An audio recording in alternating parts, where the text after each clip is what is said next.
kepada seluruh calon pelamar. Perhatikan NIK yang ada di Dapodik dan yang ada di Dapil. Itu satu. Yang kedua, minta tolong untuk diverifikasi kembali pemberkasan kualifikasi ijazah S1-nya melalui link di aplikasi Info GTK. Sudah, dengan adanya kode-kode NIK yang sudah sinkron tersebut, nanti sistem secara otomatis akan membedakan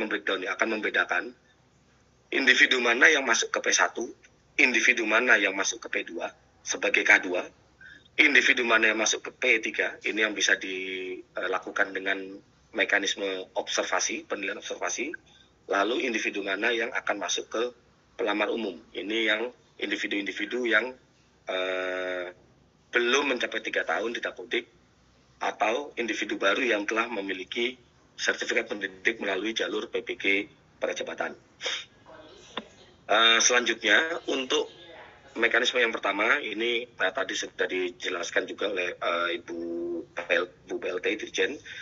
Kita akan mengutamakan sesama guru P1 ini, sesama yang sudah lulus passing grade, akan kita lihat dulu mana yang K2.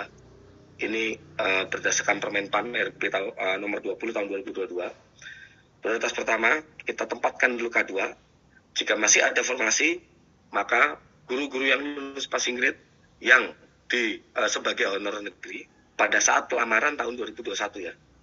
Pada saat pelamaran tahun 2021, lalu jika masih ada kuota, kita lihat lulusan PPG. Jika masih ada kuota di daerah, maka untuk honorer swasta. Ini kita akan selalu dorong ke pemerintah daerah agar formasi yang diajukan di tahun 2022 ini harapannya harus lebih besar dari jumlah P1 atau jumlah guru yang telah lulus passing grade.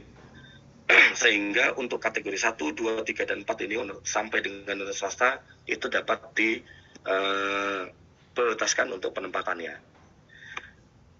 Selanjutnya, jadi untuk P1 ketika dia sudah mendaftar di aplikasi STSCASN ini nanti, dia akan langsung diumumkan Anda akan ditempatkan di mana. Penempatannya akan di mana. Setelah itu individu P1 bisa melanjutkan proses berikutnya, pemberkasan dan persiapan untuk bertugas di sekolah penempatan. Jadi begitu dia daftar, langsung Anda adalah peserta P1 dan akan ditempatkan di mana. P1 itu adalah yang lulus passing grade ya.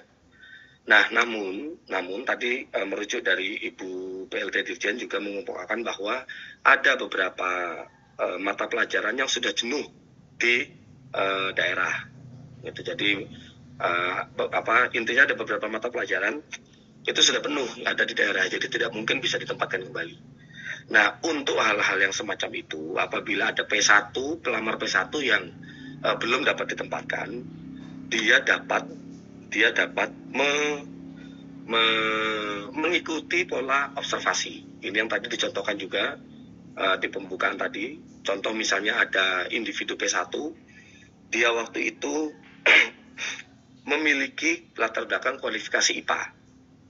Padahal saat ini dia sedang mengajar di SD.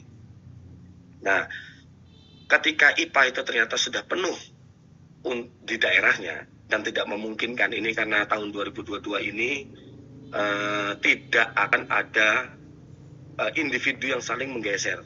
Jadi ketika ada honorer yang sudah menempati suatu sekolah negeri itu tidak akan kita geser walaupun dengan individu-individu yang walaupun telah memiliki nilai yang lebih tinggi.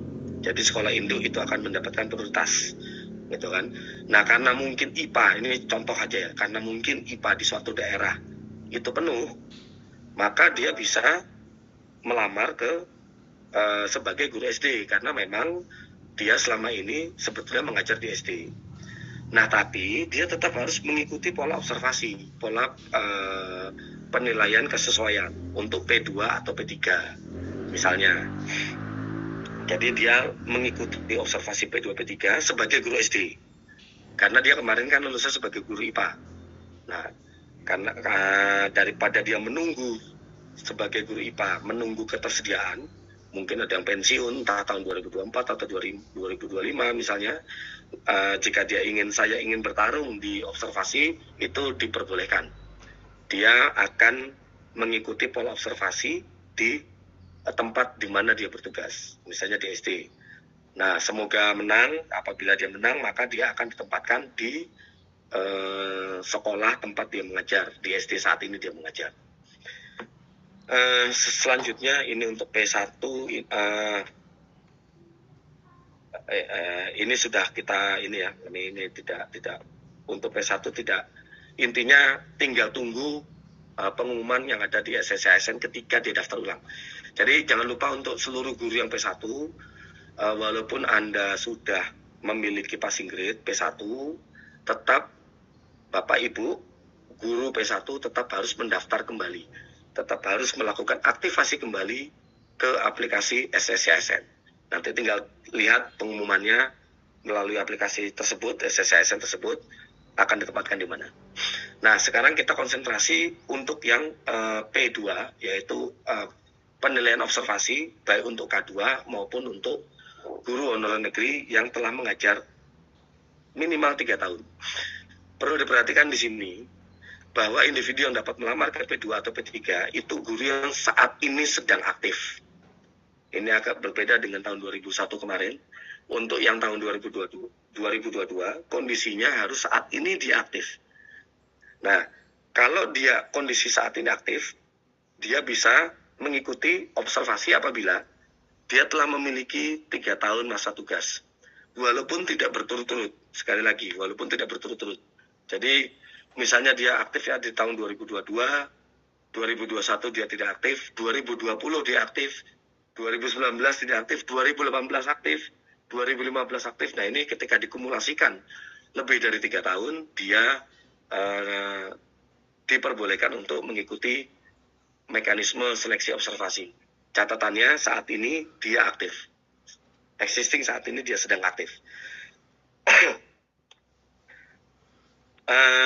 Selanjutnya, ini kami minta tolong ke Bapak Ibu di pemerintah daerah bahwa kita lihat di sini sebetulnya contoh untuk guru ASN. Kita punya guru ASN itu ada 1,3 juta. Namun yang memenuhi beban kerja itu hanya 1,2 juta. Artinya ada sekitar 84.000 ASN yang menumpuk di sekolah, di suatu sekolah. Begitu juga dengan guru non-ASN. Dari 724.000 yang kita punya, hanya 490.000 yang memenuhi beban kerja. Artinya ada sekitar 233.000 yang saat ini menumpuk. Saat ini menumpuk, itu yang tadi Bu PLT Dirjen juga sudah menjelaskan. Nah, pola observasi yang saat ini